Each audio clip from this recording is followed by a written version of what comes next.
Hello, my name is Carmen Finn, Senior Director of Treatment Services at Wayside Recovery Center, and today we're going to be talking about relational cultural theory. So this is a two-parter. This first training is going to be about 15 to 20 minutes long, and it's really a quick introduction for relational cultural theory. There's going to be a separate video opportunity for you that goes far more in depth in terms of the different concepts of relational cultural theory that if you're interested, you could explore. Finally, there is a slew of literature and books on relational cultural theory. You can ask your supervisor to borrow one of the many books that we have throughout the organization on relational cultural theory if you ever want to explore more in depth. Relational cultural theory is the therapeutic modality that we use at Wayside Recovery Center in our relationship with the clients. And so how we believe women change is through relationship, and relational cultural theory is the theoretical model that we utilize to help with that change. And so it is really important that all staff kind of understand the groundwork and the framework for that model. How much of that framework you need to understand is going to depend on what your job duties are at Wayside, and it is a good idea to have an overview of relational cultural theory. So Judith Jordan, who is one of the individuals who helped create relational cultural theory, states, RCT therapy does not offer a vast array of specific techniques. Its major contribution to the therapist's toolbox is its insistence on the use of mutual empathy and radical respect for the client, and its emphasis on understanding and reworking chronic disconnections and dysfunctional relational images. The therapy relationship itself creates healing and change. And so the idea is it's through relationship with our clients and in relationship with them that the healing and change will occur, and also the relationship that they have with one another. So some of the major concepts that you might hear while being employed at Wayside or people talking about is growth fostering relationships, this idea of disconnections or clients experiencing disconnections in relationship. A big one that you'll hear us talk about a lot is authenticity, and that the staff show up in our work with the clients in a very authentic way, that we don't come and kind of do sort of a fake facade or put on a mask called expert, that we instead show up very authentically as ourselves while maintaining a very professional relationship with boundaries. You also will hear us talk about power with versus power over, and I talk about this a lot also in the previous training we did for Ripple. And so if you have more questions or concerns about how we utilize power with versus power over, you could also reference that training. So thinking about relationship, one of the things I encourage you to think about is, did you ever have a teacher who helped create a sense of excitement about the topics, about learning, about life? So thinking back into elementary school, did you ever have that one teacher who you were in relationship with who made you excited to learn in a new way? Did that excitement to learn, that relationship with that teacher, give you additional energy at school? Did it make you more curious? Did it give you a zest for life? Those are the types of relationships we're hoping to create with the clients, that we really want them to have energy and be empowered in relationship to us to find their recovery and meet their goals. Did you feel empathy from this teacher? Do you think they cared about you? Did you also have empathy and care about them? This is that mutual empathy where we really want to talk about we care about the clients and we have empathy for what they're experiencing, which is separate from sympathy. We really want to explore empathy and avoid sympathy. Were you clear about who you were in the classroom, both as yourself and in relationship to the teacher? So is it clear for you, even in this collaboration and the curiosity and the excitement to learn, was it very clear that they had their role as teacher and you had your role as student? Because I think what's really important is, even with mutual empathy and even with strategy of mutual empathy, that we can have professional boundaries where it's very clear that we're the professional and the client is a client, and we maintain those boundaries while also being authentic and having mutual empathy. Did you have a personal sense of worth? Did you feel worth something? So I think it's really important when we look at our mission, which is to empower women, that ultimately at the end of the day, we want to tell clients that they are worth something, that they feel like they're worth something, and they have that personal sense of worth. And how do we empower them to achieve that? Did you desire to stay connected to this teacher? Were you sad the school year ended and you would have a new teacher? We don't want to foster dependency with the clients. However, we do want to build relationships with clients where they feel like if in the future they would need help, that they would look for others who are helpers like us using a relational cultural theory model, and that through relationship they can continue to find sources of assistance. Would you say you grew as a person in relationship to the teacher? Did you achieve personal growth? So thinking throughout that school year with that particular teacher, did you gain and achieve personal growth? Did this person create a positive impact and change on who you are in some way? So thinking about those teachers that you look back and you say, did something happen that year that it changed fundamentally who you are? Sometimes you hear of people who said, because of a teacher I had, it made me want to become an engineer, or because of a teacher I had, I really knew I wanted to go into veterinary medicine. So there was something that fundamentally clicked for that person, that they grew in a special way. That kind of intrinsic change through relationships with others is what we're really trying to get to by using a relational cultural theory model. We know that we grow through and towards our relationships, so we want to have an emphasis on building relationships and community. So at Wayside, we have community meeting. We make sure that we have lots of groups with the clients and that we have consistent individual sessions. And we are really encouraging all staff to have interactions with the client in a way that is positive and creates a sense of personal worth and empowerment. And some of the ways we do that is through the way that we utilize our process groups, with the way that we encourage self-disclosure with the clients in terms of their autobiography and other homework assignments. But we also utilize a contingency management system called Ripple, where we are absolutely encouraging a power with model. So we're working with the clients to help them learn new skills and life skills and empowering them and growing. Another thing that you often hear us talk about with relational cultural theory is this idea of authenticity, that our staff, we really encourage them to show up at work in an authentic way. And so what the Jean Baker Miller Institute talks about, and the Jean Baker Miller Institute is where RCT came out of, the quote that they give is, authenticity is the capacity to bring one's real experience, feelings, and thoughts into relationship with sensitivity and awareness to the possible impact of one's actions on others. It does not give license to total reactivity.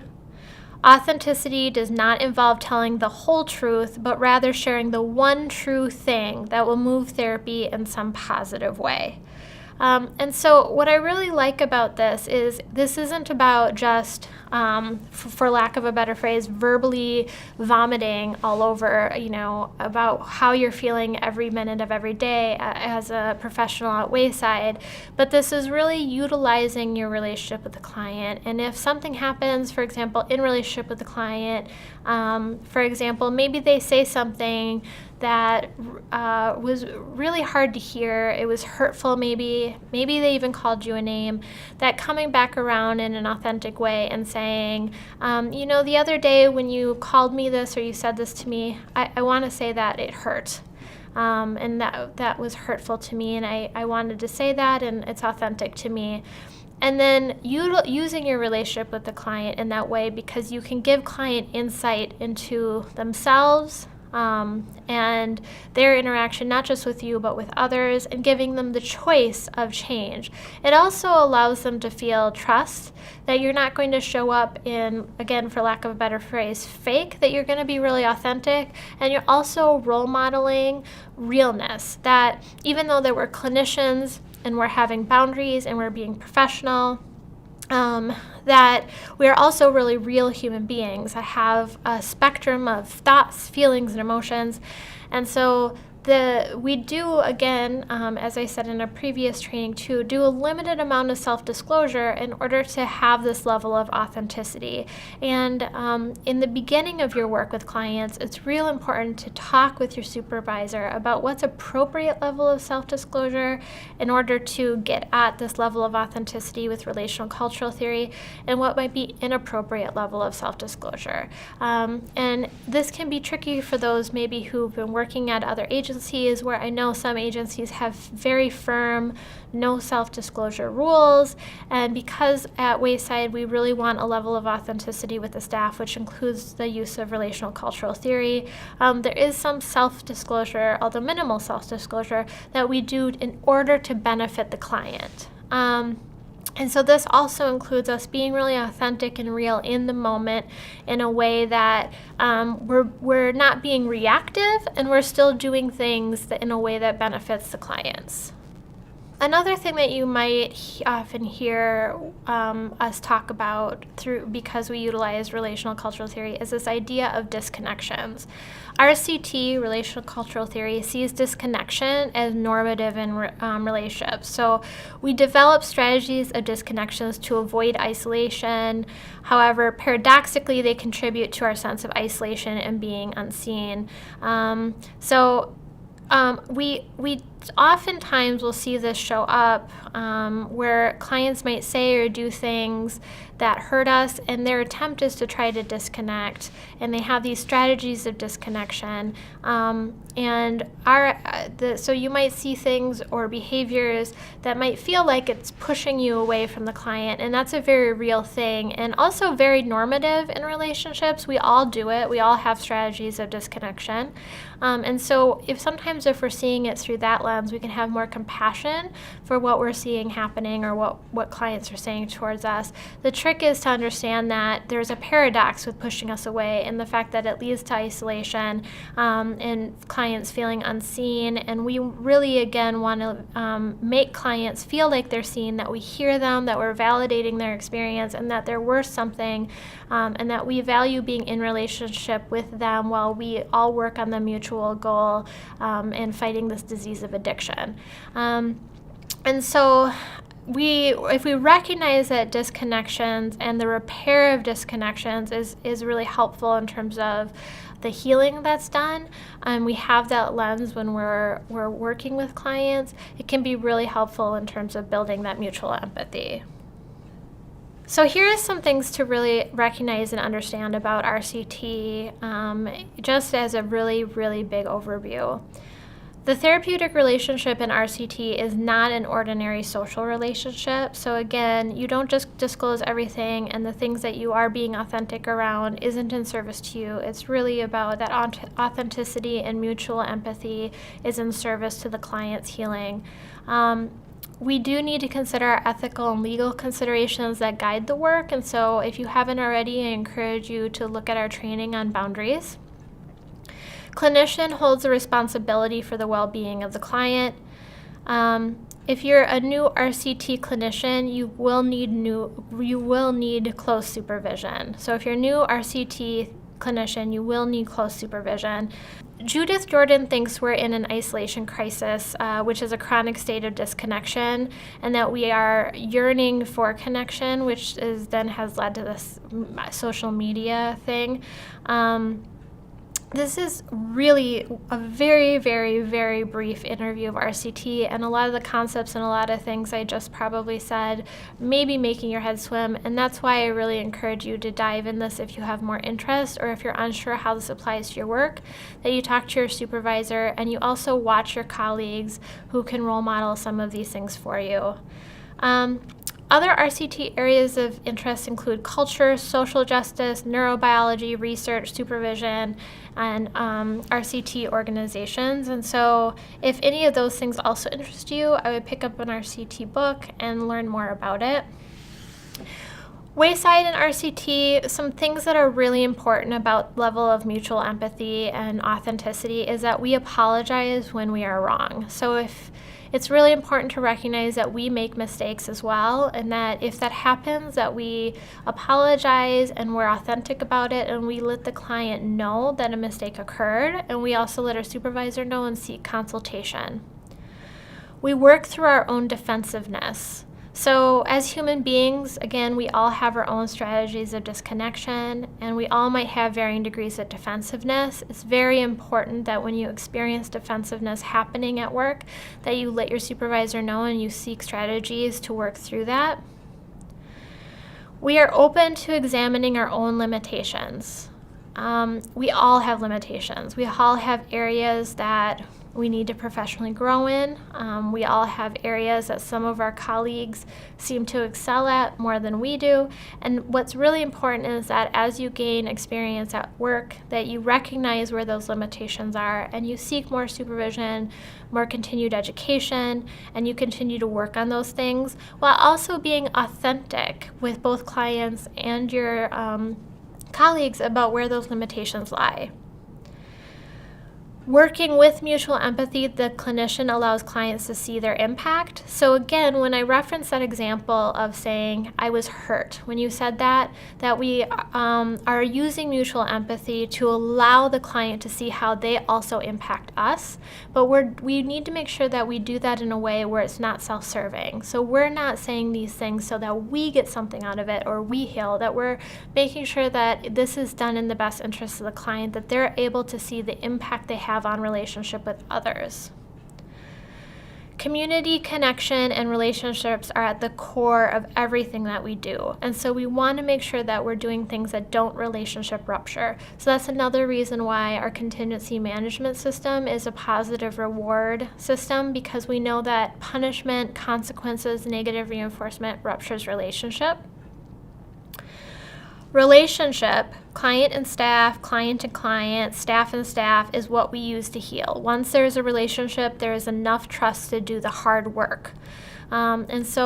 Unless we build that relationship by doing that fundamental work to get to know each other and have that empathy, we're not able to do that hard work. And that also includes building relationship with each other as colleagues. So using staff meetings, utilizing supervision, connecting with each other, talking about all of the things that I previously mentioned, like limitations and defensiveness and areas of growth and areas where we experience triggers at work. These are things that are going to ultimately benefit ourselves as professionals, but the real benefit is going to go to the client at the end of the day. And then there being a level of authenticity and vulnerability by the clinician. So we don't put on hats that say we're the expert. We don't wear masks that say expert or power over. That we really are saying that we are here to help the client meet their goals and be partner in meeting the goal of recovery. At Wayside, we make sure that we have plenty of community meetings and community building opportunities. We constantly talk about relationships and connection, and that women heal through relationships. So you hear us talking about how do we build relationship with clients, how do we help clients engage in conversations with each other, doing a lot of mediation, that we don't shy away necessarily from conflict. Conflict isn't always a bad thing. RCT believes that change can also occur from conflict. So how do we do that in a safe way? Clients and their counselors continually talk about their relationship and work through their issues. So counselors will frequently talk, how do you think we are doing? How are you feeling in relationship to me? Where are we feeling with level of trust? We have office hours and open door policy and opportunities for feedback. We have focus groups and exit interviews.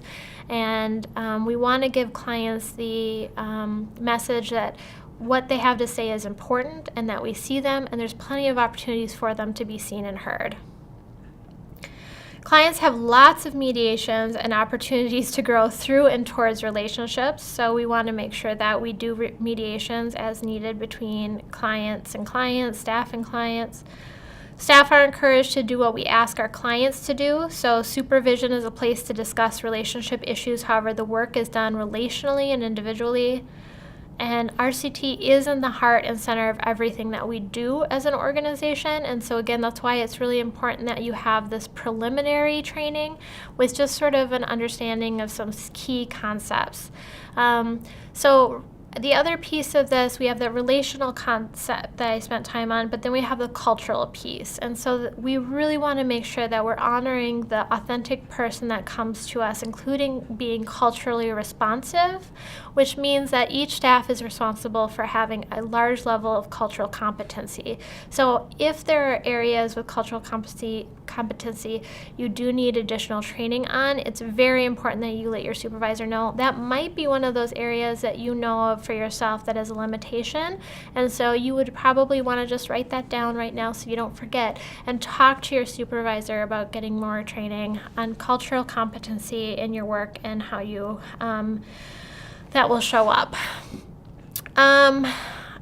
There is another training that you can watch that goes far more in depth in terms of the different concepts with relational cultural theory. Again, there's lots of books and texts that you can do. And again, RCT is unique that there isn't a ton of strategy, that this is more of a way of thought and a theoretical framework that you view all your work through. And so if you have any additional questions or concerns, I am always thrilled to talk about RCT. It's a big passion of mine. And of course, talk to your supervisor and get additional training and support. Thank you very much and have a good day.